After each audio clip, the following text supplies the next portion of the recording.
Bueno, bienvenidos a todos. ¿Cómo andan este sábado? Hola, buen día. ¿Todo bien? Hola. Bueno, Simón, ¿vas a presentar a Ernesto?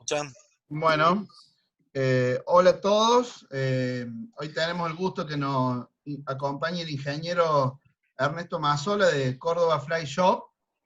Bueno, hoy vamos a tener una charlita sobre qué es lo que comen las truchas y enfocado bastante en lo que es Córdoba.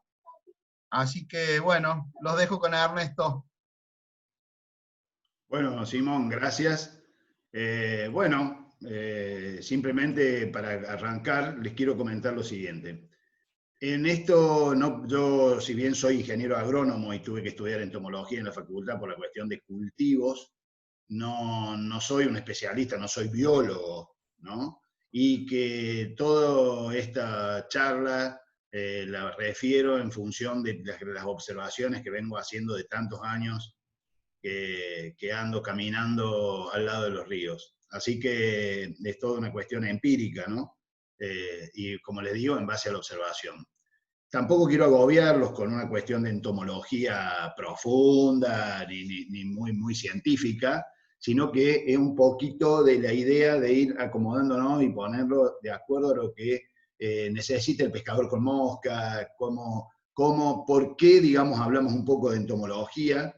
Y creo que lo importante de esto es que la entomología acuática es donde nos une, digamos, la cuestión biológica, ¿no es cierto?, con la cuestión técnica que tiene que ver en la pesca con mosca, en esa unión, en ese lugar, en el agua. Entonces, ahí es donde nos gusta estar, y en ese lugar, en esa columna de agua, ocurren un montón de cuestiones que es desconocido para la mayoría, inclusive para la mayoría de los pescadores con mosca. Entonces, ahí es donde nos tenemos que enfocar, y en ese lugar es donde muchas veces tenemos que observar, mal que nos cueste, obviamente, porque es otro medio, pero bueno, usando un poco la imaginación y conociendo un poco, digamos, sobre cómo se comportan, es la idea que quiero dar para poder comentarles y arrancar con esta charlita. Bueno, por favor, vamos ahora a arrancar, digamos, un poco respecto, ustedes van a ir viendo. Yo lo hice a modo de introducción, así que es lo que come la trucha en Córdoba, algo de entomología acuática y comportamiento de la trucha, relacionado a las moscas, a los distintos modelos de mosca, y después vamos a charlar un rato sobre cómo, digamos, la trucha se va alimentando normalmente a lo largo de una temporada. Quiero aclarar y remarcar una cosa que es muy importante. En esto de la pesca con mosca, digamos, y cuando yo trabajo en este punto, que es algo, que es la biología, nunca 1 más 1 es 2. Así que no hay recetas, no hay recetas. Lo importante es descubrir, lo importante es que yo me pueda posicionar en un momento determinado cuando voy a pescar, que disfrute del entorno, y en la medida que yo mejor interprete el entorno, seguramente voy a pescar mejor. Y para meterme en ese entorno necesito estar con todos mis sentidos bien abiertos y fundamentalmente en la observación. Eso es lo que me da y es lo que me hace muchas veces ser un pescador diferente, y es lo que contrapesa a la pasión esa que tenemos y digamos, a esa permanente, digamos, ganas de pescar. Así que tenemos que contrapesar un poco la observación con la pasión esta de estar ahí pescando. Bueno, arrancamos con el primer. Fíjense, lo primero que puse fue la mayfly. ¿Por qué? En realidad son efímeras, de las familias de efímeras. Hay un montón de familias de efímeras, sobre todo en Córdoba, y la mayoría de las truchas en Córdoba se alimentan de estos insectos, de esta variedad de insectos. Obviamente no estamos hablando de volumen, sino de cantidad. Si nosotros nos fijáramos, en el caso de las efímeras, tienen un ciclo muy particular. ¿Por qué? Porque las efímeras son una familia muy antigua, y por lo tal, un ciclo de vida, su ciclo vital, desde que ponen el huevo es pesadito, cae hasta el fondo, nace una ninfita, le llamamos ninfita a ese estadio juvenil, que a su vez esa ninfa va a ir creciendo a lo largo del año, a lo largo de su vida, y para ir creciendo va a ir mudando. Entonces, en todos estos estadios nos lo pone disponible para la alimentación del pez. Después esta ninfita va a viajar, digamos, en la columna de agua, así que es algo muy, muy común y muy emblemático, hasta pegarse a la tensión superficial del agua. Imagínense lo que es para un insecto de este tamaño poder vencer la tensión superficial del agua. Y siempre me acuerdo que en algún momento, en esos lugares, es donde llamamos el estadio de emergentes, y que fundamentalmente en aquellas que pueden vencer esa barrera durísima, ¿no es cierto?, sale el adulto, que en el caso de las mayfly tienen dos estadios posteriores. Un estadio, digamos, que es inmaduro sexualmente, que normalmente se lo conoce como dan, humo, opaco, y después tenemos un segundo estadio, ese mismo insecto fuera, ya con vida aérea muda, y se sube a un arbolito, o lo que sea, planta cerca, rocas, y ahí hace su transformación en un spinner, en un insecto que está apto para reproducirse. Así que ese tipo de cosas es más o menos lo que, cómo se maneja. Y les decía, el ciclo de la mayfly se llama un ciclo incompleto, porque no tiene un pasaje, como lo vamos a ver más adelante, en las tricópteras, que son las cadis, de pasar de una vida, digamos, de ninfa a adultos directamente, no tiene un paso intermedio. Son bichos, son insectos bastante primitivos, ¿no? Pasa a otra. Bueno, por ejemplo, acá están rápidamente desarrollados, vende huevo, pasa a ninfa, el subimago o dan, que era el insecto este que ya es de vida aérea, ¿no es cierto? Y después el imago o spinner, que ya es el que está apto sexualmente. Sobre todo ya se notan, creo que en una de las fotos se ve bien, digamos cómo tiene los ojos desarrollados, porque ya se preparan justamente los machos para el apareo y también las hembras, y hacen como una especie de columna que sube y baja, donde las hembras, digamos, van buscando ser fecundadas en esa gran columna que a veces se ven en los ríos a primera hora de la mañana, se pueden ver estas columnas volando. ¿Por qué? Porque en realidad ya el insecto estaba maduro, ¿no es cierto? Estaba fuera del agua, y en ese caso no viene de las eclosiones. A veces las eclosiones se producen a la tarde y esto ocurre a la mañana siguiente o a los 2 días posteriores. Es muy interesante la cuestión esta de la entomología cuántica, para el que le gusta, para el que puede estudiar. Obviamente que si nosotros en algún momento dijimos que el pez, una forma de decir, no en nuestro caso, o trato de que la mayoría de los pescadores por la boca muere,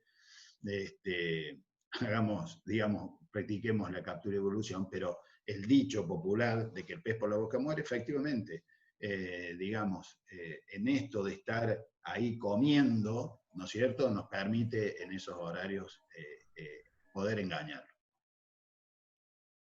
Bien. Respecto de lo que son ninfas, de estos de mayfly, como hay tantas familias, ¿no es cierto?, pero ¿qué es lo que nos interesa?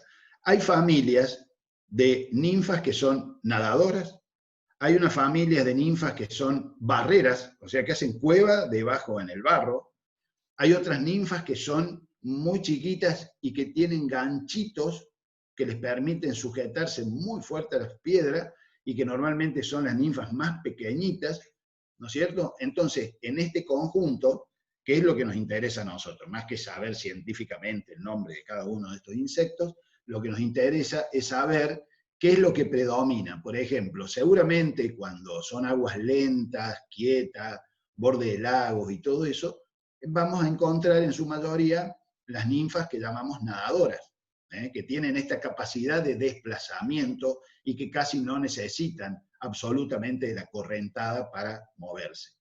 En otros casos, digamos, están ninfas que acá en Córdoba hay pocas porque que se llaman en realidad burrowers, que hacen estas casitas en el barro y que he tenido oportunidad de verlas en millones. Es una cosa increíble y son la familia de mayfly más grande, que son este tipo, por ejemplo, la ninfa, el insecto más grande en estas mayfly que existe se llama Hexagenia.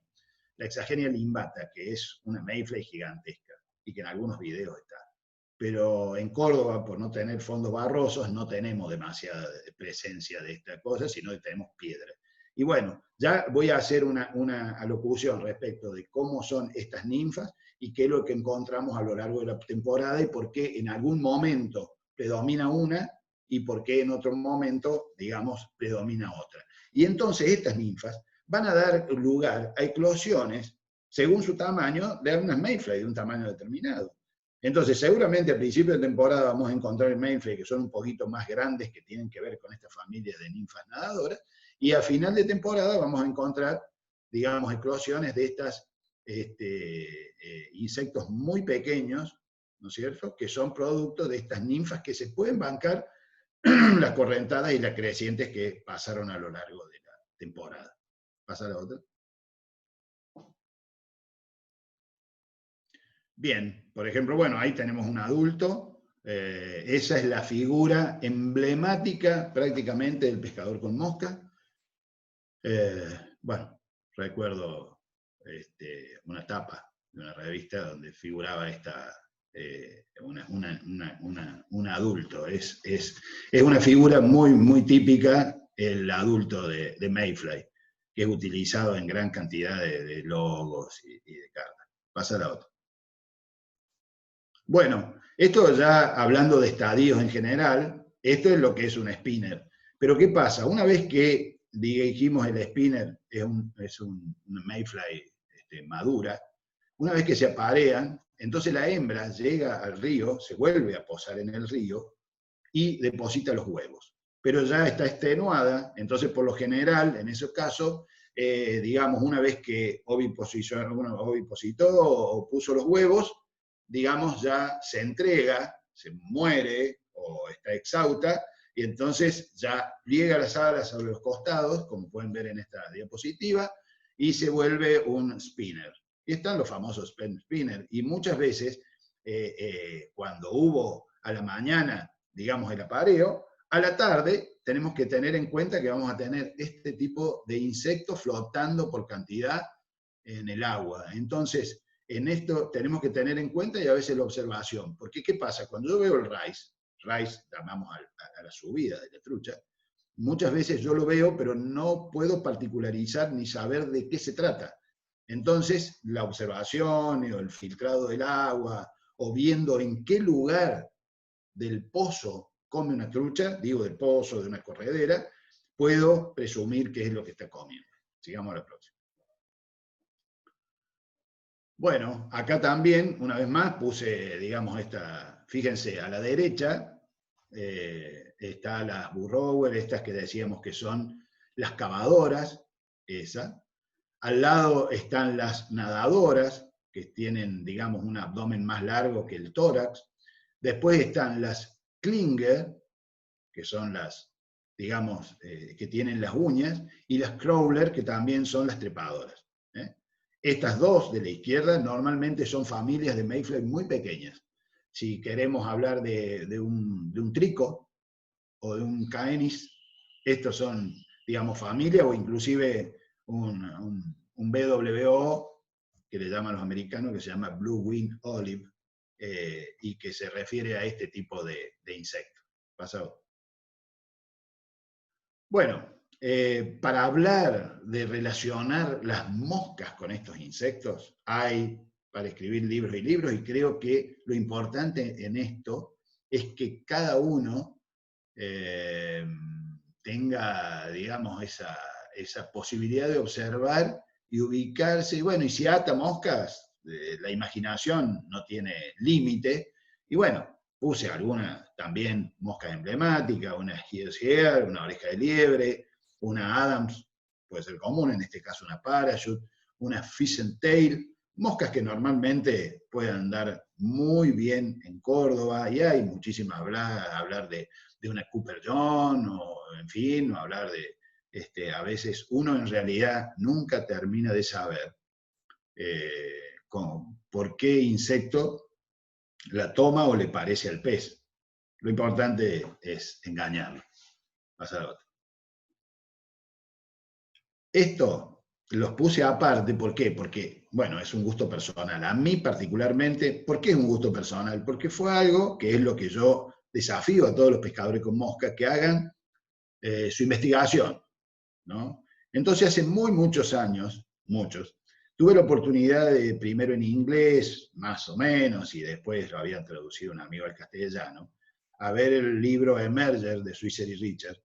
Y bueno, eso, si bien yo lo intuí en el río, de horas de estar pescando a la tardecita, última hora, a veces medio fin de temporada con frío, y pude observar que no comían arriba las truchas, que comían igual, un rice se veía que como que comían en superficie, pero no comen en superficie. Muchas veces la forma de darnos cuenta si comen arriba o comen debajo, siendo que la subida, el rice es el mismo, es porque normalmente si están comiendo una mosca seca, o sea, una mosca por encima de la superficie, cuando la trucha toma algo de aire toma. Entonces, cuando baja, porque siempre hace este popeo, digamos, siempre deja una burbujita. En el caso del emergente, no pasa eso.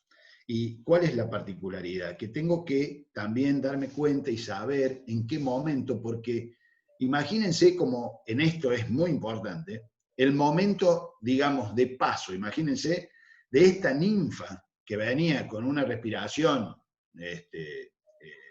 digamos, por branquias, pasar a una respiración aérea.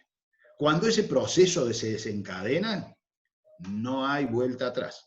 Entonces, el insecto que no puede vencer la retención superficial, se muere, queda colgadito ahí del agua. Así que imagínense la cinta de transportadora, entonces la trucha ni siquiera tiene que asomar el piquito para comer.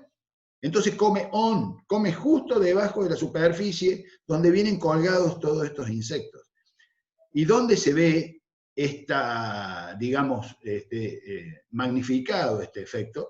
Y se ve magnificado ese efecto en, por ejemplo, esas tardes donde se paró el viento, se puso frío, y ya en un pozo, estos insectos que quisieron y no pudieron vencer la tensión superficial, en esos chatos les cuesta muchísimo más.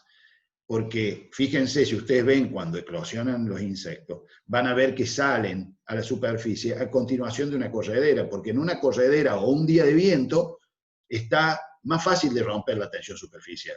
En un día chato, sin viento, les cuesta muchísimo más. Entonces la mayoría, ¿qué pasa? Y se calcula que a veces más del 50% queda muerta pegada a esa superficie del agua. Así que imagínense. Entonces, bueno, para nosotros los pescadores, esta cuestión de pescar con emergentes, sabiendo el momento, es algo increíble. Y a mí me gusta mucho, yo lo practico mucho. Les vuelvo a decir, primero porque lo descubrí, después lo leí en el libro que hicieron estos tipos hace, no sé, 40 años, Swisher y Richard, con una serie de observaciones. Y bueno, por eso quería destacar y puse un par de mosquitas muy buenas para pescar imitando emergentes. Bien.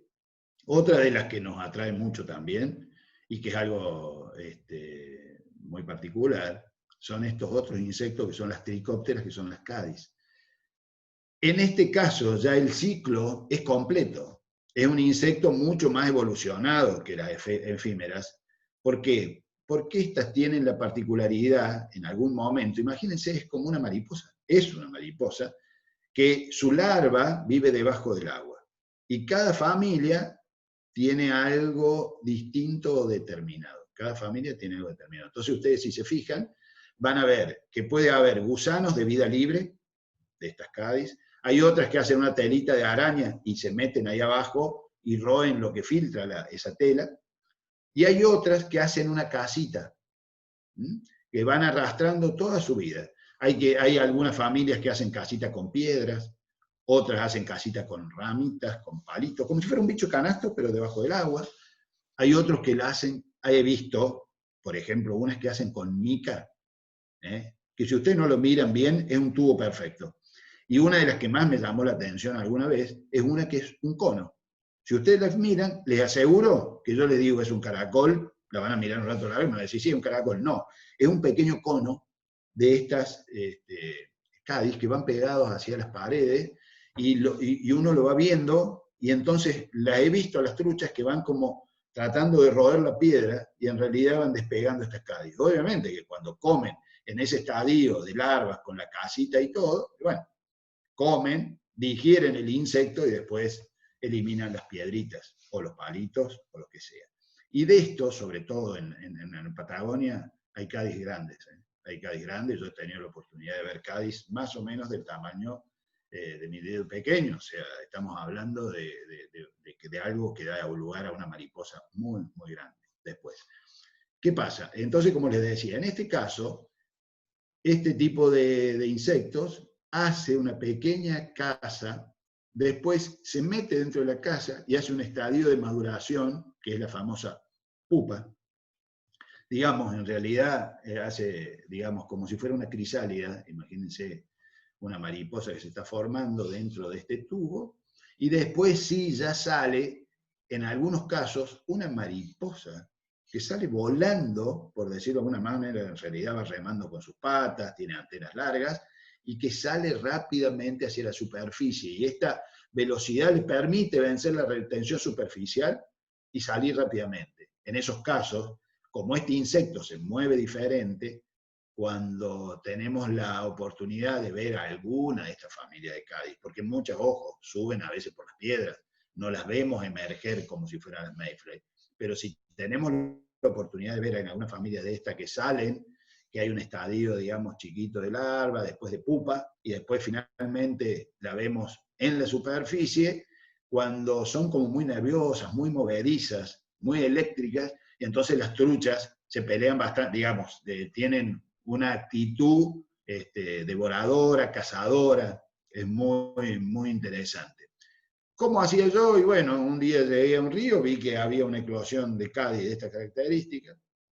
Ya cuando la agarré estaba terminando, entonces ¿qué hice? El día siguiente me preparé y empecé, digamos, esta eclosión fue a las 7 de la tarde, yo, por ejemplo, a las 5 pescaba con gusanitos, larvas abajo. A las 6 de la tarde empecé a pescar con pupa. Y a la última hora pescaba con Helger cádiz o cádiz flota. Bien, pasa a la otra. Bien, bueno, acá tenemos una de tantas familias de larvas de cádiz, estos famosos gusanos que atamos, y hay algunos modelos que son realmente muy, muy preciosos, de atadores que hacen casi copias exactas. ¿Sí? Bueno, esta es la pupa, ven que ya esto ya tiene la forma de una mariposita, o sea, son las alas que le están empezando a crecer, patas largas, las antenas largas, y si ustedes a veces rompen ese tubito y está, digamos, en ese estadio, lo van a poder romper y lo van a poder observar. ¿Sí? Bueno, este es el adulto, ¿no? Este es el famoso tricóptero, es una polilla de agua que tiene esta particularidad de tener, digamos, las alas como un pequeño techito. Y bueno, digamos, es un muy buen bocado para las truchas y es muy bueno la pesca con cádiz. Recuerden que nosotros en Córdoba, yo no lo he visto, no he tenido la oportunidad de verlo en la Patagonia, le pido disculpas, ¿no? Le vuelvo a decir que en esto, digamos, no soy totalitario. Bueno, nosotros en Córdoba tenemos la chimarra, una cádiz negra que se ve en cantidades, muchas veces sobre las piedras, y que está muy buena a la hora de imitarla para pescar. Y a la misma, yo tuve la oportunidad de verla en un río en Bolivia, ¿no? La misma, para mí era muy similar. Pero después no la he visto yo en la Patagonia. Me da la impresión de que es una cádiz, estas chimarras que son de zonas más calientes, más tibias. Sí. Bueno, también acá, por ejemplo, vemos en los distintos estadios, vemos arriba, por ejemplo, adultos. A la izquierda acá tenemos la famosa Helger cádiz, que ustedes saben que en Córdoba al menos pesca, digamos, cuando uno no sabe bien qué poner, con una buena cádiz. Después, por ejemplo, al lado hay una hecha con CDC, o sea, con pool de canar, que hay gente que le encanta, digamos, este material. A la derecha tenemos la larva, como nos imaginamos que sería el gusanito de vida libre, que en este caso, ven, tiene una cabecita de bronce para imitar esto que va por el fondo. Y abajo, digamos, están unos estadios como si fueran intermedios, que en el caso de las Cádiz, una pupa al medio, es que uno hace como una burbuja de aire, porque en realidad lo que hacen estos insectos es juntar a veces de su mismo aire traqueal, pasan, digamos, y lo aprovechan para poder emerger o para poder subir en la columna de agua. ¿Pasa? Bueno, otro de los insectos que para mí tienen mucha prevalencia en Córdoba son estos odonatos, que también es fantástico, ¿no? La vida de estos insectos, porque en realidad, como adultos, estos no son como las efímeras. Estos viven mucho tiempo. Para lo que es un insecto, viven como 4 o 5 meses como adultos. Y son grandes cazadores y grandes depredadores de todos los otros insectos acuáticos. Nosotros las conocemos bien, digamos, en algunos casos se han tenido la posibilidad de observar las ninfas de dragón, las dragonfly, la famosa dragonfly. En Córdoba he visto muy grandes, por ejemplo, en el río El Durazno, acá al sur en Calamuchita, tuve la oportunidad de ver varias muy grandes. En este caso también, era una ninfa de dragón, una dragonfly que tenía cerca de 7 centímetros. Imagínense el tamaño de la libélula, que también la fotografié. Eran realmente, entonces, en cantidad, quizás no sea muy importante las unidades que coma el pez de esto, las veces que lo tenga disponible. Pero en calidad es excelente, porque imagínense una trucha que se come un alguacil o que se come un dragón. Pero bueno, otra de los insectos de este género, de esta especie, tenemos las damsel, las famosas damselfly, que en realidad dan origen a una libélula que pliega sus alas arriba, no abierta como lo hace el famoso helicóptero o el adulto común, sino este tipo de insectos que pliega sus alas arriba y que le van a ver el abdomen a veces azul, a veces rojo, abdomen de colores, y que eso hay en cantidad también en las sierras. Y la particularidad de estos odonatos, como son grandes cazadores, es vivir en aguas lentas. No viven en las correntadas fuertes porque no tienen, digamos, posibilidades. Y la otra diferencia... Sí, 90 pesos. ¿Te estoy cobrando 90 pesos por el anual? Y te cobra por un día que vaya a pescar. ¿Escuchan o no ustedes ese audio o no? Encontrar el anigote, Sí. te das cuenta. Y así deben ser todos los permisos que sacan para hacer acuático. Deben pagar el permiso. Bueno, sé qué pasó ahí. Qué error. hola, ¿me están Alguien en su bien? casa. ¿Sí? Entró alguien en el...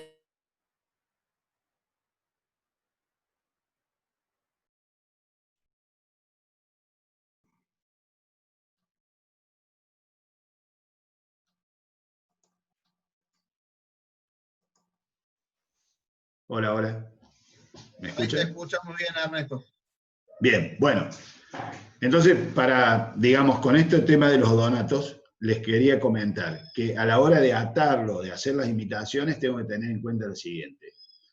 La dragon nada por agua a chorro. Toma agua y la expulsa, ¿no es cierto?, como por una especie de válvula, y entonces hace de tiro corto, digamos, hace unas nadaditas cortas, y normalmente circular así como muy nerviosa y se va hundiendo.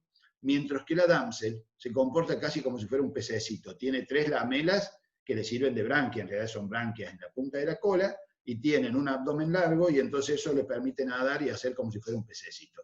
Y son grandes desplazantes, y bueno, también hay videos en YouTube donde se las ve cazar. Bueno, digamos, en varias, las mandíbulas de las dragón, con esos labios retráctiles que tiene, han inspirado a varias películas, entre ellos al Alien. Pasa. Bueno, esta es la característica general. Ve, acá les decía, digamos, antes de irme del otro cuadro, estas ninfas, cuando eclosionan o se tienen que transformar en adultos, viajan por palos, ramas o piedras a las orillas. Estos no se mueven en la columna de agua. Así que estos reptan a las plantas o piedras o a palos, y ahí salen del agua, y ahí es donde tienen la última muda y se convierten en adultos. Pasa ahora sí. Bueno, a la derecha la Dragon, emblemática Dragonfly, y a la izquierda la Damsel. Fíjense cómo tienen desarrollados sus ojos, y son grandes cazadoras de otros insectos. ¿Pasa? Bueno, acá vemos los adultos. La que viene el durazno era muy similar a esa celeste, muy grande, 10 centímetros de largo por lo menos. Pasa. Era exagerado el tipo. Bueno, esto en realidad también es más de lo mismo, ¿no? Una es anisóptera y otra cigóptera. Pasa. Bueno, ¿qué pasa? Acá con las imitaciones podemos encontrar un montón de imitaciones. Y yo quería comentarles lo siguiente. Si bien en Córdoba no es muy común, yo creo, porque no tengo la seguridad, porque nosotros estuvimos en contacto con un biólogo que había hecho 5.000 muestras, tomas de muestras de insectos, del estudio de insectos acuáticos en Córdoba, y él nunca encontró ninguna stonefly. Me voy a otra familia, pero una stonefly, o mosca de las piedras, que es muy abundante en algunos ríos de la Patagonia, que justamente por eso necesitan agua muy, muy oxigenada, son insectos muy, muy primitivos, y que una de las más grandes del mundo, lo tenemos acá entre el río Manso, entre Argentina y Chile, son stonefly realmente grandes. Nosotros acá en Córdoba, yo digo que vi 2, no tuve ni foto porque las perdí, bueno, en fin, pero son, si uno se fija una ninfa de stonefly grande, es muy parecida a una dragón, o al menos tiene un aire. Entonces, yo creo que si nosotros tiramos una ninfa, digamos, una imitación de una stonefly, seguramente va a pasar por dragonfly.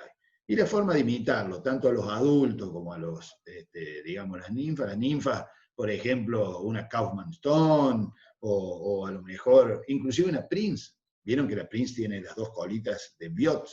Entonces, inclusive las Prince son, para mí, muchas veces la toman como pequeñas dragón.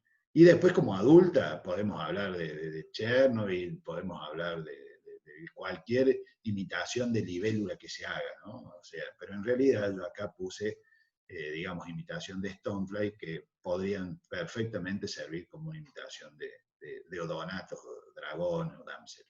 ¿Pasa? Bueno, es unos insectos que tampoco son, digamos, tan comunes en Córdoba, pero hay mucha cantidad. Lo he visto en Pampa de Achara, lo he visto en Calamuchita, y no lo he visto así en el grupo de ríos del digamos, noroeste de nuestra provincia. Pero eso tiene que ver con la observación y el momento. ¿Qué particularidad tienen estos que se llaman midges? Que son muy, muy pequeñitos. Estos son unos pequeños gusanitos, imagínense un mosquito, igual, pero que no pica. No es hematófago. Entonces, estas larvitas también tienen ciclo completo. Me había olvidado, las odonatas son ciclo incompleto igual que las efímeras, son muy primitivos. Y las tricópteras o cadis y estos midges tienen ciclo completo, o sea, una larva que después se transforma, digamos, en el adulto, viaja a través del agua, para lo cual se vale de algunos mecanismos y de movimiento para viajar a través de la columna de agua, llegar a la superficie. Y en la superficie, cuando están haciendo este cambio, ¿no? Es como que empiezan a bombear como una linfa, y digamos, tienen que ver con el oxígeno y se empiezan a poner rojos, ¿no? Yo, bueno, después tengo ahí alguna mosca para mostrar, que pasa que son tan chiquititos. Estos realmente son los famosos midges, o son los quironómidos, que dan origen a estas maripositas muy chiquitas, ¿no? Estos son normalmente también de aguas lentas, de aguas lentas. Ustedes los van a ver muchas veces en la Patagonia, en el sur, en los lagos. En los lagos del sur hay muchos midges. A veces, cuando sale un río que nace en un lago, y hay una eclosión de midge en ese lugar, Esto van hacia la entrada del río y ahí ya la podemos ver en una correntada, pero no es lo común. Lo común es que eclosionen en un lago, en un agua lenta. En Pampa de Achala las he visto. En Pampa de Achala he visto fontinalis comiendo estos quironómidos y he visto las larvitas rojas. Así que, pero como son tan chiquitas, la particularidad es que normalmente no suben a un insecto, sino que como las eclosiones son masivas, comen por bocanadas. Comen, abren la boca y entonces no se va, la trucha sube, come un ejemplar, baja, sube. No, no, no. Se ponen en la superficie prácticamente con la boca abierta y empiezan a filtrar como si fuera una ballena que está comiendo plancton. Así se meten y empiezan a comer de a cantidades este pequeñísimo, pequeñísimo insecto. ¿Y qué tiene la particularidad? Que para ser más eficiente se pone una trucha casi al lado de la otra, muy cerquita, y van buscando los caminos de comida y van en ese lugar simplemente abriendo, cerrando la boca así, no suben y bajan, ¿no? Y cuando te puede llegar a crispar una eclosión de midget y que vos no tengas nada tan chiquito y lo difícil que es pescar en esas condiciones. Bueno, pasa la otra. Acá lo vemos a los gusanitos, fíjense a las larvitas de midget, ¿no? Como mini lombrices. Pasan. Después, acá, por ejemplo, ya se hace, como es un ciclo completo de una pupa, parecido a lo que pasa con Cádiz, sino que no hace una casita. Fíjense que esto tiene digamos, y juntan aire ahí arriba en la cabecita para poder ascender en la columna de agua, ¿no? Interesante, pasa. Bueno, y las imitaciones, obviamente, son todas imitaciones muy chiquititas, hablando que como máximo un 16, un 18, 20, 22, son muy, muy pequeñas. Y una de las emblemáticas en realidad es esa Griffin Gnat, que dicen que es una mosca bastante sencilla de atar, que sería cuando esto produce una eclosión, como son grandes cantidades, hay varias pegaditas, entonces esto vendría a imitar a varias de esas pegaditas, entonces la trucha se come un bocado a la vez. Muy interesante. Bueno, digamos, de insectos podemos hablar un montón más, pero quiero ahora charlar un poco sobre el tema de seguir comentando qué es lo que come. Y en estos casos, y en Córdoba particularmente, cuando empiezan los calores y bueno, empiezan a aparecer este tipo de insectos con las temperaturas, que son cascarudos, hormigas, y nuestras amigas las langostas, que siempre andamos buscando en los ríos, che, habrá langosta, porque realmente pescar con una langosta es muy bueno por el hecho de que puede provocar de que una gran trucha que normalmente no sube a insectos pequeños o que está en el fondo, o quizás por el horario del día o por lo que sea, y de buen tamaño, si bien no son inteligentes, el hecho de que una langosta de determinado tamaño caiga al agua, primero que le llama la atención el golpecito, por eso a veces cuando casteamos una langosta nos gusta hacer que golpee un poquito, y ver que una trucha puede venir de 3 metros abajo y a sacudir la superficie, la tomada, hacerla muy violenta, y bueno, todo este tipo de cosas nos hace acelerar el pulso y nos hace que nos dé esta gran pasión de poder pescar con langosta, ¿no? Estas tomadas. Pasa al otro. Bueno, en este caso, por ejemplo, son varias imitaciones, también podríamos hablar mucho, de hormigas, de hoppers, de langosta, hay quien hace hormigas aladas, de cascarudos de distintos tipos, pueden ser pequeños, pueden ser más grandes. Hay una serie en Córdoba también, para mencionarlo, hay unos cascarudos acuáticos, ¿no? Que tienen su vida debajo del agua y bueno, obviamente, y después en algún momento se transforma en un cascarudito y bueno, es interesante. Pero son cascarudos acuáticos, no es un insecto, no se comporta como un terrestre que cae, sino que está en el agua y a veces en las orillitas, en los lugares donde hay poca corriente, los van a ver que andan, que es algo que nada y van y vienen, y si uno lo agarra es como una especie de cascarudito. Pasa. Bueno, simplemente la puse a modo de que los conozcan, a estas plecópteras o mosca de las piedras, stonefly, ¿no? Que es un insecto también muy buscado por los peces, por las truchas, porque de estas hay familias también, desde muy chiquititas hasta muy grandes. Y normalmente son bastante buscados, suculentos. En este caso,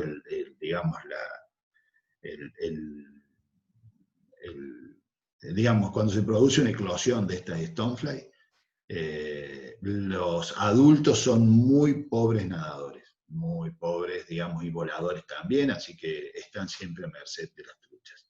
Lo hemos visto en algunas películas americanas. Yo no tuve la suerte de ver algún adulto, sí, y alguna ninfa muy grande en Malleo, pero no he podido ver una eclosión de las que se ponen en las películas americanas. Pasado. Bueno, otra cuestión, esto es algo tan común en Pampa de Chala, muchas veces cuando vienen estas crecientes que rompen las orillas. Y bueno, son las famosas lombrices, que alguna vez quizás las usamos para pescar en aquellos años que no sabíamos de pesca deportiva, no teníamos ni idea. Y arriba, por ejemplo, pongo una sanguijuela, porque, por ejemplo, las famosas leech son sanguijuelas. Y la egg sucking leech es justamente una sanguijuela que va chupando un huevo de trucha, digamos, ¿no? Que se alimenta de eso. Así que en ese caso también están disponibles muchas veces en determinadas circunstancias, en alguna creciente o lo que sea, pueden llegar al río y seguramente este tipo de comida no son, digamos, para nada dejadas de lado por las truchas, ¿no? Para nada. Y bueno, y ahí vemos algunas imitaciones. Hoy en día vienen esos de látex, que si yo te digo si es una lombriz o una mosca, difícil. Pero bueno, da casi un señuelito. Pase. Bueno, esto no es tan común, pero yo observando los he visto. Tuve oportunidad en algunos arroyos que van a dar al San José, que había un diquecito, por algún motivo se salió la compuerta del dique y quedaron miles de scud ahí, todo en el fondo, es increíble la cantidad que había. También son de aguas lentas, es como una especie de camarón, pero que no tiene ni la cabecita puntuda, ni esas antenas largas, no, es como una especie de bicho bolita, más fino y alino, y bueno, esto es muy común en aguas quietas. Si nosotros vamos, por ejemplo, a la laguna, yo me acuerdo en la laguna de la Niña Encantada en Mendoza, veía las truchas ahí, que uno dice, bueno, una laguna cristal, pequeña, y uno ve a las truchas de 4 o 5 kilos, ahí andan al lado tuyo.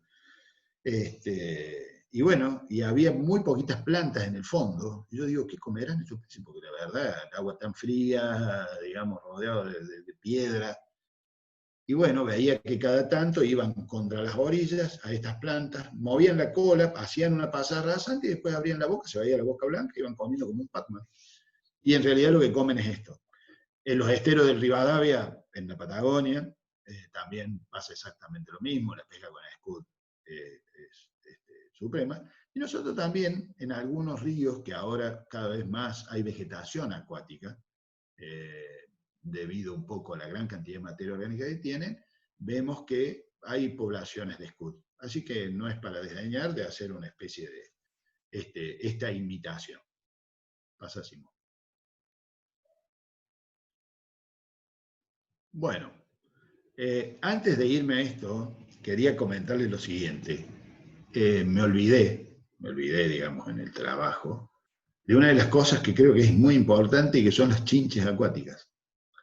Las chinches, hay varias, ustedes la habrán visto normalmente en las piletas, en algún río, y también son, sobre todo, digamos, tenemos que saber que hay insectos que están en aguas lentas, como las chinches, que usan su propia propulsión para nadar, ya sea con las remos o con los chorros de agua, como las odonato. Así que, digamos, las chinches de agua, es interesante hacer imitaciones porque he pescado bien con chinches, ¿no? La chinche es un habitante también natural de los ríos de las sierras. Bueno, esto quería comentarles, y bueno, me dicen, pero che, cangrejo o pancora. Acá en Córdoba hay pancora, hay cangrejo, ese tipo de cangrejo. Hasta donde yo sé, las he visto en el arroyo de Villa General Belgrano. No en los ríos de Villa, en el arroyo de Villa General Belgrano. Tuve la oportunidad de ver un par donde ese arroyo desemboca finalmente en el Santa Rosa, en el río Santa Rosa, cerca de Santa Rosa de Calamuchita, subiendo sobre esta margen. Bueno, en esa zona tuve la oportunidad de verlas, y me acuerdo que mi hija estaba con una mojarrerita pescando mojarras y sacar cangrejos tomados de la lombricita.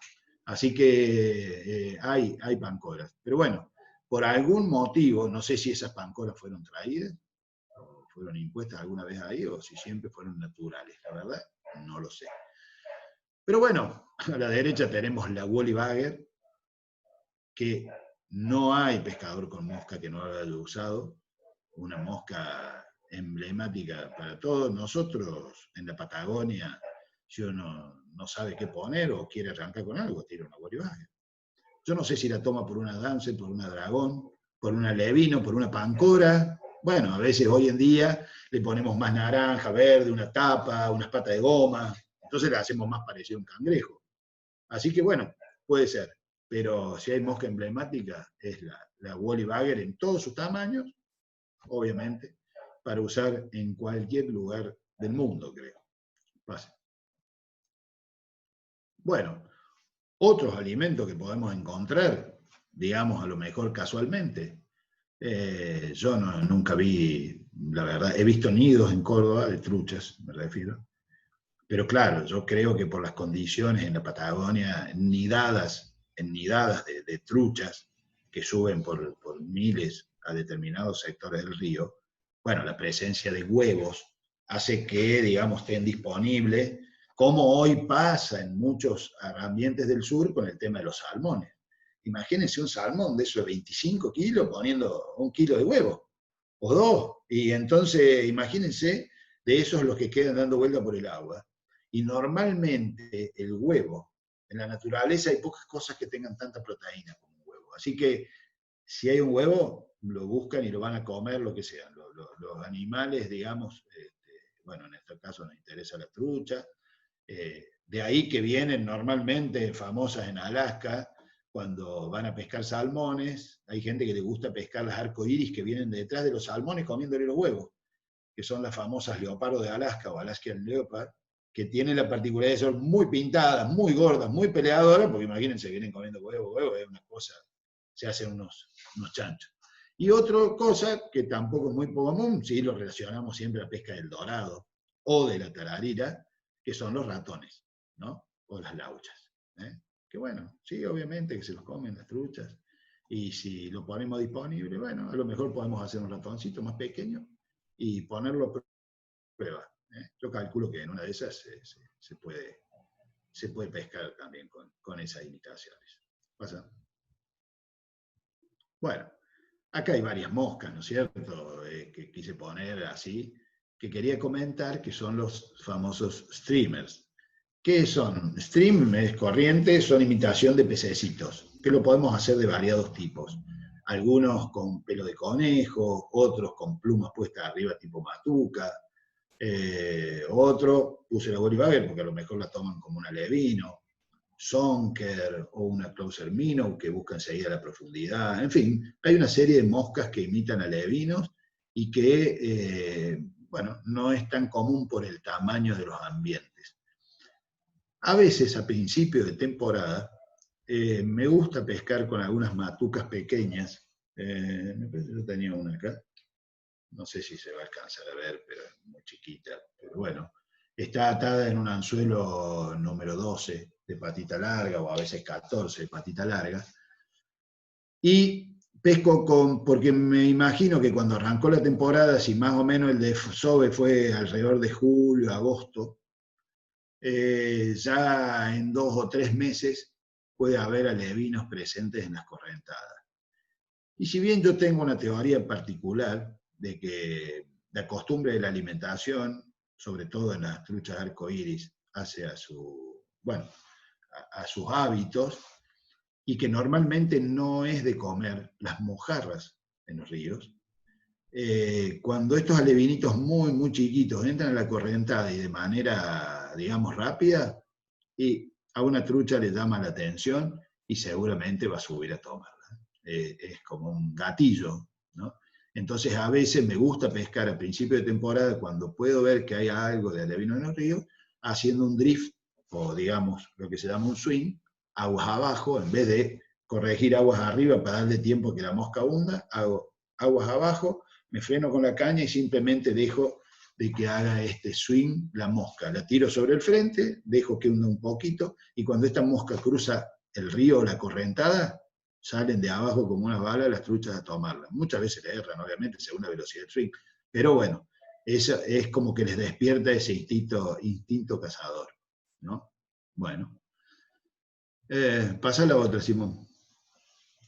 Bueno, acá, por ejemplo, estos son streamers muchos más vistosos, más bonitos. Ahí tenemos una Mickey Finn, una Grey Ghost, una Black Ghost. En fin, esto ya entra dentro del atado y esto es tan, digamos, importante como yo quisiera ver, ¿no? El tema de la cantidad de atados y de coloridos y de streamer que puedo utilizar a la hora de pesca. ¿Pasa? Bueno, esto simplemente ha sido una introducción de esto que yo comentaba y bueno, quería comentarles eso respecto del tema de los insectos y cómo se relacionaba. Ahora, digamos, quería comentarles cómo se desarrolla, digamos, a lo largo de la temporada, un poco la alimentación de la trucha y qué puedo imaginarme, qué puedo utilizar, ¿no? Vos, por ejemplo, a principio de temporada, que nosotros venimos de aguas muy calmas, obviamente que depende del año, porque estos años cada vez más están muy cambiantes, a veces llueve a principio de temporada, a veces no llueve tanto, y bueno, arranca de manera diferente. Entonces, pero bueno, para hacerlo más o menos lineal, digamos lo siguiente. A principio de temporada, las aguas están quietas, lentas, no hubo crecientes durante 3 o 4 meses del invierno. Entonces, ¿qué pasó? Bueno, se desarrollaron bien los fondos, llamamos, de alguna manera maduró, hay mucha plantita acuática, mucho verdín, las mayfly están de parabienes, sobre todo hay familias de mayfly nadadoras, estas de abdomen largo, que están a sus anchas, que justamente como la mayoría de las efímeras son fitófagas, o sea que comen plantitas o verdín, entonces se multiplican bien, crecen bien. Entonces al principio de la temporada podemos encontrar en estas eclosiones, en estos hatch, algunas mayfly un poquitito más grandes, ¿no? En la eclosión. Así que puede ser perfectamente imitada con anzuelo 14, 16, sin tener que achicar mucho, porque normalmente son muchos, digamos, son insectos un poco más grandes. A medida que vamos avanzando en la temporada y que empiezan las primeras lluvias, según las características de las lluvias, va a ser cómo se va a comportar el fondo de los ríos y por tanto la disponibilidad de estos alimentos. Vamos a tener que, si viene una lluvia, digamos, muy grande, supongamos en el mes de noviembre o principios de diciembre, que suele ser cuando comienza a llover, estas grandes lluvias van a barrer un poco los fondos y, digamos, al golpear una piedra con la otra, y lo van a empobrecer en cantidad de disponibilidad de insectos, porque muchos se los arrastró la correntada o porque fueron crecientes muy grandes. Entonces, promediando la temporada, empieza a ser interesante, digamos, cómo tenemos una imitación, por ejemplo, de terrestres. Empiezan a aparecer hormigas, cascarudos, empiezan a aparecer las langostas, ¿no es cierto? Que algunos años arrancan un poquito más temprano y otros años un poquito más tarde, según cómo fue la cuestión de humedad, temperatura, porque tiene que nacer digamos, justamente la langosta que ha puesto huevos en el campo. También al principio de temporada puedo pensar, en, digamos, cuando está muy quieta el agua, en algunas chinches justamente, en algunos donatos, en las ninfas, buscando algunos lugares con correderas o cabeceras de pozones donde puedo pescar. Entonces después, cuando ya empezó el calor, estas lluvias tan torrenciales y qué sé yo, ya, gracias a Dios, nosotros en Córdoba tenemos el aporte de terrestre, porque los ríos de alguna manera se empobrecen de cantidad de alimento disponible. Después, más adelante, a medida que sigue avanzando la temporada y que empiezan a bajar las temperaturas y que ya las crecientes no son tan frecuentes, empezamos a ver que lo que queda en el río son estas familias de insectos, de efímeras, muy pequeñas, como yo les había comentado. Las clingers y las crawlers, que son ninfas muy pequeñitas y que empiezan a subir, ¿no es cierto?, por las piedras. Y que a esas es más difícil que las correntadas de las grandes crecientes las arrastren. Y en ese momento se producen, digamos, las eclosiones. Y ya así, en otoño, es espectacular pescar, inclusive a truchas vistas, con imitaciones de pequeñas efímeras. Pueden ser emergentes, puedo utilizar una soft hackle, puedo utilizar una emergente de culecanar, puedo utilizar alguna Adams, chiquita, pequeña. Entonces, es el momento donde nos pone a prueba. Y yo puedo, cuando pesco con una langosta, por ejemplo, siempre les digo, y si mi idea es que o vi alguna trucha grande o que estoy tratando de sacar algo grande, y bueno, en ese caso tengo que usar al menos un 3X. No puedo bajar, no sé, para los que conocen, 3X es aproximadamente un 0,20, o sea, un tippet grueso. ¿Por qué? No quizás porque el tamaño de la trucha, sino que es la tomada, en la subida, en el bocado que se come, puede cortar. Así que tengo que tener mucho cuidado porque es muy violenta la tomada. Entonces, no bajarle un 3X. Si truchas que sé que en el ambiente, por algún motivo, no hay truchas grandes, ya sé que no hay truchas grandes porque hubo mortandad y porque aparecieron estas truchas medianitas, bueno, puedo bajar a un 4 y poner langosta un poco más chica. Pero a fin de temporada, ¿qué pasa? Me gusta el otoño en Córdoba, siempre para mí particularmente es uno de los mejores momentos de pesca, lástima este año, la cuarentena nos frenó, pero es el momento donde nos permite poner a prueba un montón de cosas. La flexión de la caña, la acción de la caña, el grosor de los tippets, ¿no? O sea, de usar tippets muy finos, de poder, digamos, poner a prueba esas mosquitas que decíamos que tenemos en el fondo de la caja. Me pasa a veces que, claro, yo a lo largo de la temporada, cuando arrancan el negocio, tengo muchos momentos donde y la gente empieza a hacer el curso, empieza a conocer, empieza a aprender, y lleva lo común.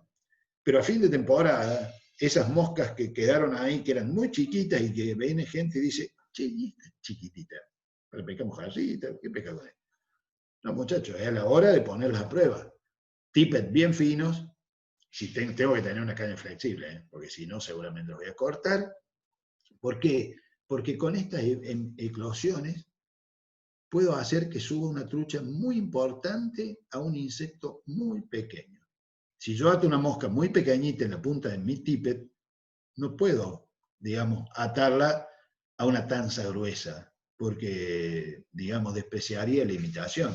Necesito atarla en una tanza bien fina, ¿no? Para que navegue suavemente, para que va a alejar la mosca lo más que pueda de la línea, es el momento de usar líderes bien largos, derivas largas.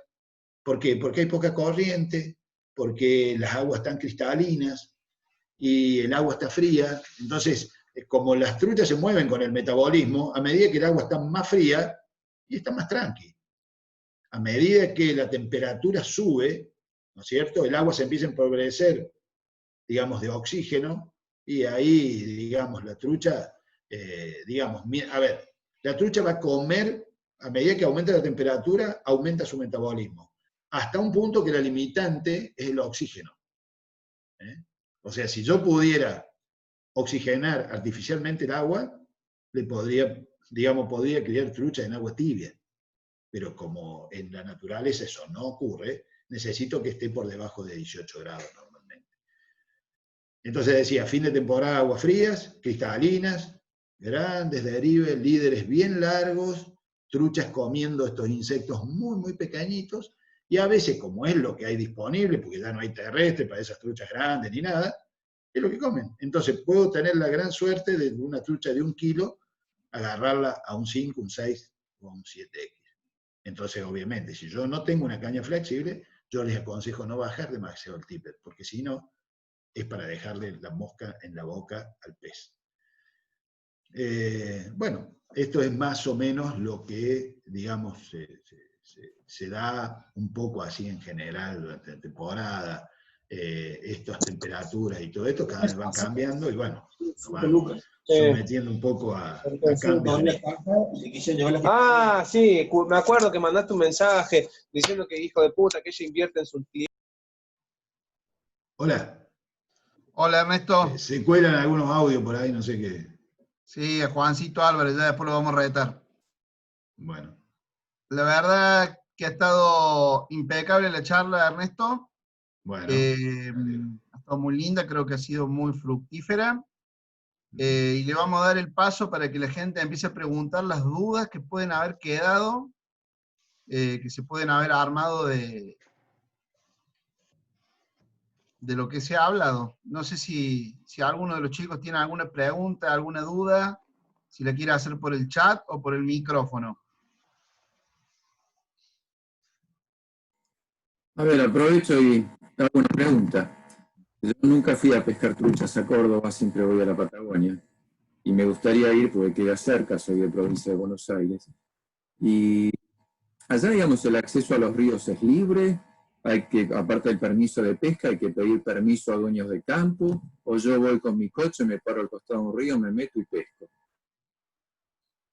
¿Querés contestar a vos y vos le contesto yo? No tengo problema. O sea, no, contesta vos que sos el... Bueno, no, en realidad, mirá, es así. No, hoy en día todas las costas de todos los ríos en Córdoba, digamos, corresponden a propiedades privadas, obviamente. Pero hay algunos lugares donde uno puede llegar, algunos puentes, vados, en fin, donde uno puede llegar con un vehículo y caminar el río, y seguramente caminando por una ribera, en general nunca hay problemas. No hay problemas, si no una persona hace daño, se puede arrimar a alguien y preguntar qué hace usted acá. Bueno, mire, estoy pescando, caminando el río. En general, en Córdoba no tenemos problemas mayores por caminar a la ribera de un río y estar pescando. Ya hay mucha gente que conoce la actividad y qué sé yo. Sí, bueno, siempre hay lugares, algunas cabeceras de río, lugares más recónditos, donde, bueno, se cría ganado y todo eso, y bueno, ahí puede ser un poco más complicado, digamos, y donde sí, lo ideal sería pedir permiso, pero claro, ahí es mucho más difícil el acceso y seguramente no va a llegar con un vehículo de los convencionales, digamos. Claro, no, bueno, pero quería saber eso, si uno, digamos, cuidando el medio ambiente, no dañando nada, siendo una persona respetuosa, teniendo el permiso y dedicándose solo a pescar, y moverse por el curso del río, si se podía hacer o no, ¿no? Sí, no. Normalmente no hay problema. No hay problema. No. Muy bien. Y luego me imagino que habrá guías, ¿no es cierto? Para hacer las primeras experiencias, por lo menos. Mira, en realidad hay pocos guías. O casi ninguno, te digo. O sea, yo normalmente a veces llevo gente a pescar, más que todo a los principiantes, gente que quiere aprender y qué sé yo, por ahí, que quiere aprender en el río, de qué se trata, porque una cosa es hacer un curso, digamos, de lanzamiento y todo eso, y después en el río a veces hay particularidades. Está la corriente, el viento, se encañona, en fin, la mosca, esto que hablamos de los insectos acuáticos, bueno, una serie de condiciones más, pero bueno, pero no es común, esto no es Patagonia, donde vos tenés a disponibilidad un montón de guías. Hoy en día sí hay algunos chicos que se dedican y que acercan gente a pescar justamente, sí, hay algunos, pero no son muchos. Muy bien. Ernesto, buenos días. Buen día. Una pregunta. ¿Cómo andás? te va? Luca habla. Te felicito por la charla, hermosa charla. Bueno. Primero y principal, Vos, primero, tenés que elegir una temporada, un momento de la temporada, qué momento elegís, y cuando llegás al río, suponete que no tenés una situación de que está tomando arriba, ¿qué hace Ernesto Mazzola? ¿Qué busca en su caja y cuál es la mosca que elige Ernesto Mazzola para pescar en los ríos? Bueno, siempre digo lo mismo, ¿no? Yo hace muchos años, cuando yo estuve en un curso, y había un tipo adelante, que era Pepe Delgado, entonces, claro, lo primero que le preguntamos nosotros a él, digamos, en un momento que estábamos ahí en el curso, uno levanta la manito, ahí medio temeroso, todo, che, perdóneme, ¿cuál es la mosca que más pesca?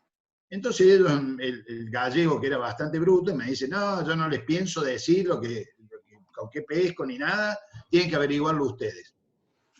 Con los años, yo a la gente le digo exactamente lo mismo, pero trato de ser un poco más amable, sobre todo con los alumnos o el que está aprendiendo.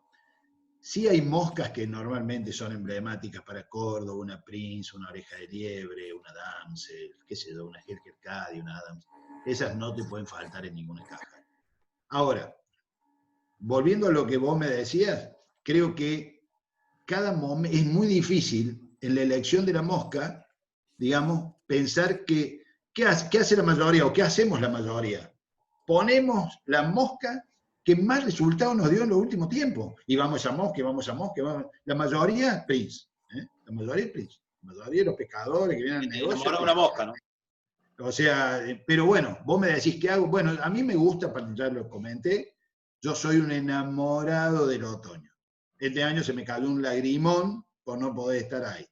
Pero el otoño para mí es fantástico en Córdoba porque están las temperaturas, digamos, no tiene grandes picos, no hay grandes ventoleras todavía, digamos, no vino tanto frío. Bueno, las tardes se ponen frescas, pero hay estas eclosiones de bichos tan chiquititos y es todo un desafío. Y bueno, vos me decís, y bueno, vos llegás a un río, y si no, digamos, bueno, yo lo voy planteando a lo largo del día, siempre decimos, bueno, lo dable esperar a la mañana, que no veo ni eclosión, no veo nada, y bueno, arrancó con una ninfa, ¿no? O a lo mejor con una mosca que a mí me gusta mucho, que es una soft hackle. Y así trato de, si la quiero hacer que hunda más, la tiro bien sobre la correntada y corrijo, logrando de que esta mosca que no tiene tanto peso logre profundizar, y después, a medida que va transcurriendo el día, trato a veces al mediodía, y más si es medio verano, tirarme abajo un árbol a dormir un rato, o a charlar o a tomar un mate, porque se complica la pesca a esa hora, es muy cristalina el agua, y cuando empieza a subir la temperatura, las truchas se van a los fondos.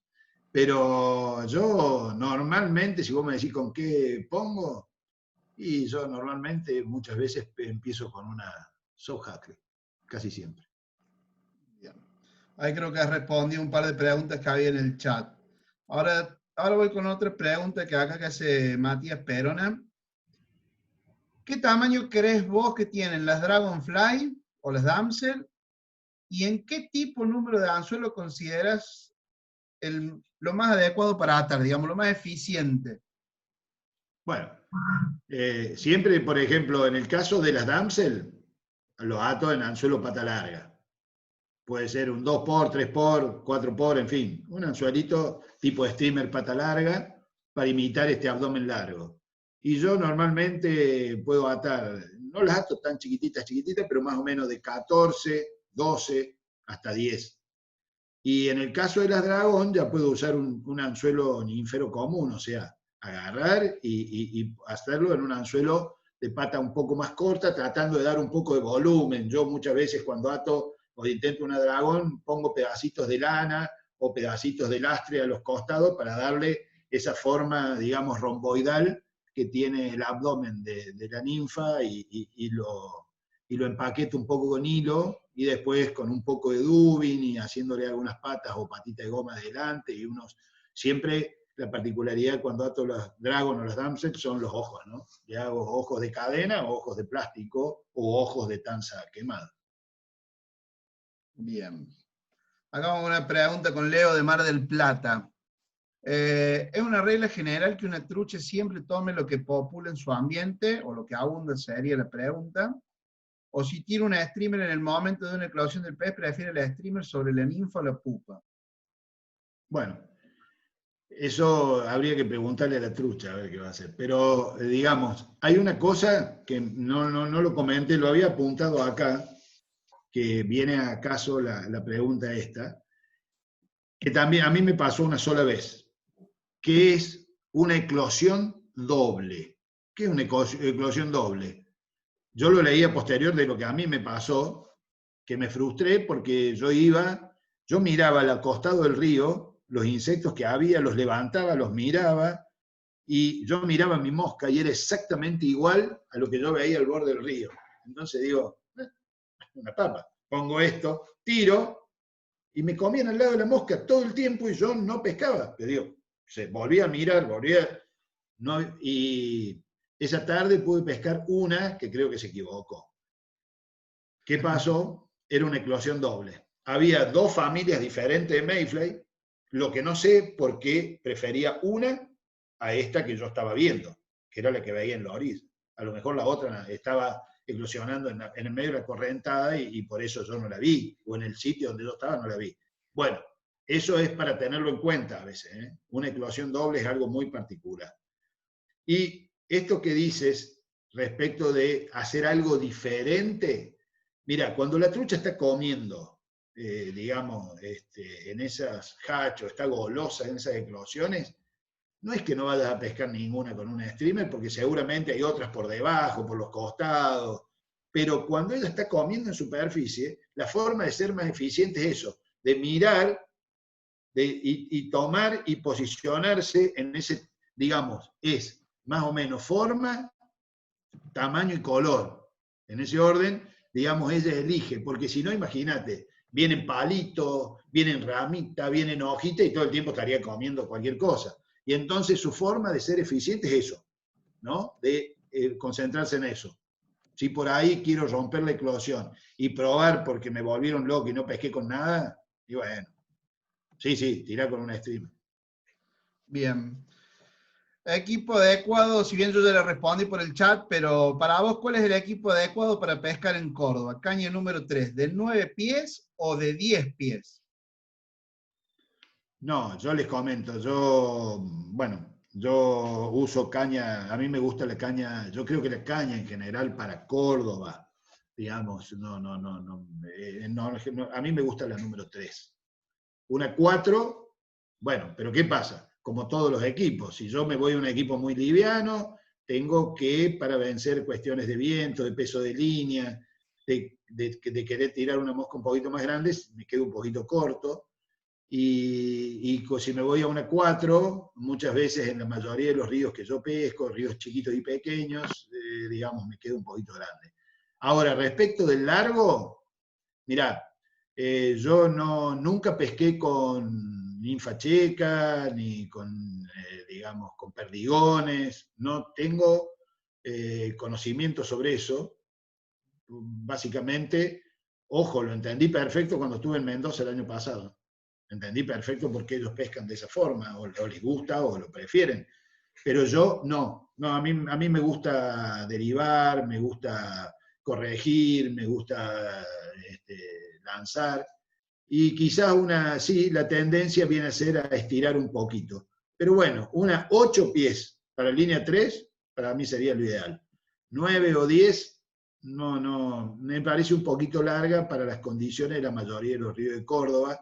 Si yo voy al sur, quizás sí, porque con una 3 a lo mejor me permite pescar un río como un Malleo, o a lo mejor hasta en algunos lances en el Aluminé, en fin, pero bueno, en fin, yo pienso que una 8 pies para línea 3 de una acción suave, a mí me gusta, es lo que más me gusta. Bien. Ahora te hago una pregunta yo para darles una inquietud a, digamos, los atadores o una tarea para la tarde. Si vos tuvieras que elegir un solo número de anzuelo para el inicio de la temporada en Córdoba, en el cual tendrías que estar atadas tus moscas, y un único número de anzuelo para el final de la temporada, ¿cuál sería tu elección? Y digamos, fundamentado, digamos, en base a lo que has hablado, ¿por qué elegirías ese número, digamos, como supuestamente cubriendo el más grande aspecto, digamos, o espectro de pesca? Bueno, yo arranco, sí, yo puedo, sí, como comenté, si yo tiro estas matuquitas, la hago en un anzuelo de patita larga, lo mismo que una damsel, que puede ser atado en un 14 o en un 12. Pero yo, por ejemplo, me llevo bien con el número 14. Yo hago ninfas en anzuelo 14, y a mí me gusta en anzuelo 14, puedo hacer. Yo no soy mucho de pescar, por ejemplo, con una Cooper John, pero he tenido oportunidad de pescar con chicos de Río Cuarto y a ellos es una mosca que les gusta mucho y que, no digo a todos, en general estoy generalizando, y ellos la usan mucho y obviamente les da resultado. Yo no pesco mucho con Cooper John, yo me gusta, yo en realidad pesco con Prince, obviamente, y uso bastante una mosquita que es una mosca antigua, digamos, que es la Casual 3, que es una especie de ninfa que ni siquiera tiene ribete y un collarcito de pelo, hecho como una especie de jacle de pelo, y termina en un pequeño, bueno, la original tiene ostrich, yo le pongo un poquito de pavo real. Siempre el pavo real me parece que levanta cualquier tipo de moscas, en las ninfas, tanto en las tapitas de las orejas de liebre, en la Prince, o en este tipo de moscas, me parece que el pavo real es uno de los materiales imprescindibles para Córdoba. Y yo ya te digo, yo en 14 ando bien. Y sí, a fin de temporada, yo normalmente no bajo del 18. Me dicen, no, porque yo pesqué con 20, con 22, y está bien. Yo yo no bajo del 18.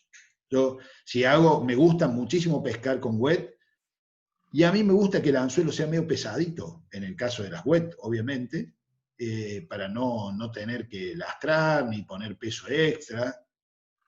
Si quisiera un poquito más en alguna soft hackle, ponerle un poquito de alambre de plomo en la base para después taparlo con la seda. Pero, digamos, soy bastante sencillo respecto de las moscas, digamos, el tamaño de la mosca. Pero yo me muevo por ahí, entre te diría un 14 y un anzuelo 18. Bien. Obviamente que sea una langosta o algo así, obviamente, en un anzuelo que puede ser hasta un tamaño, digamos, de un 12 o un 10. Eso sería tanto una Wally Bagger en 10 como una langosta en 10, sería lo más grande que creo que ato. Y respecto a eso del atado de las damsel, también, ojo que se pueden atar en esos curvitos largos, ¿no? En un anzuelo curvo largo. Bien. Aquí hay una pregunta de Sabino Percelo. ¿Cuál es el largo del tippet que utilizas a finales de la temporada acá en Córdoba? 1 metro. Entre 80 centímetros y 1 metro. Y yo creo que debe haber querido preguntar el líder entero, no el tippet, pero bueno. ¿A todo el líder? Puso Y tippet. normalmente 4 metros y algo, 4 metros. A no ser que sea un río muy chiquito. En esos casos digamos, tengo que hacer prevalecer la precisión sobre el lanzamiento, porque en un río, si yo no puedo desarrollar un poco el lanzamiento, de nada sirve un líder demasiado largo, ¿me entendés? Y no puedo hacer una deriva tan larga tampoco. El líder largo para mí es apto para derivas largas, no, o para hundir mucho, pero no tiene otro sentido, sino, ¿no? Bien, perfecto. ¿Alguien más que quiera preguntar algo? Así vamos cerrando. ¿Alguna duda? ¿Inquietud?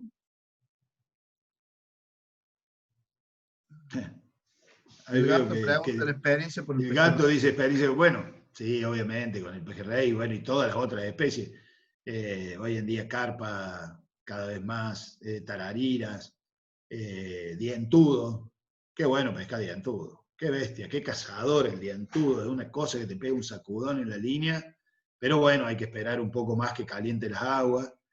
Y bueno, ahora con esto de que empezaron a habilitar la pesca de la costa, capaz que el pejerrey pase a ser nuestro yogo bonito para lo que queda hasta la próxima temporada, ¿no? En algunos de los diques. Que bueno, sí, se mueven, es interesante el pejerrey, a mí me está atrapando mucho la pesca del pejerrey, con imitación de camarones, bueno, hago una especie de damsel rojas y algunos tipos alevinitos o mojarritas. Bien, bueno. Por lo que veo parece que no hay más preguntas. Bueno, Muchas gracias, Ernesto, por la charla. La verdad que ha estado muy linda. Muy amable de tu parte. Y bueno, vamos con una última pregunta que creo que es interesante. ¿La chimarra se considera una seca, arrastrarla? ¿O arrastrar por la corriente? ¿Cómo se llama? No, chimarra es un insecto acuático, digamos, una cádiz, que tiene las alitas de color oscura, oliváceas o negras, ¿no? Y que anda mucho por las piedras. Y la podemos imitar tirando, digamos, cruzando el agua, y ustedes saben que las cádiz también pescan patinando, así que la podemos hacer patinar en una correntada. Así que sí, en realidad es una cádiz oscurita.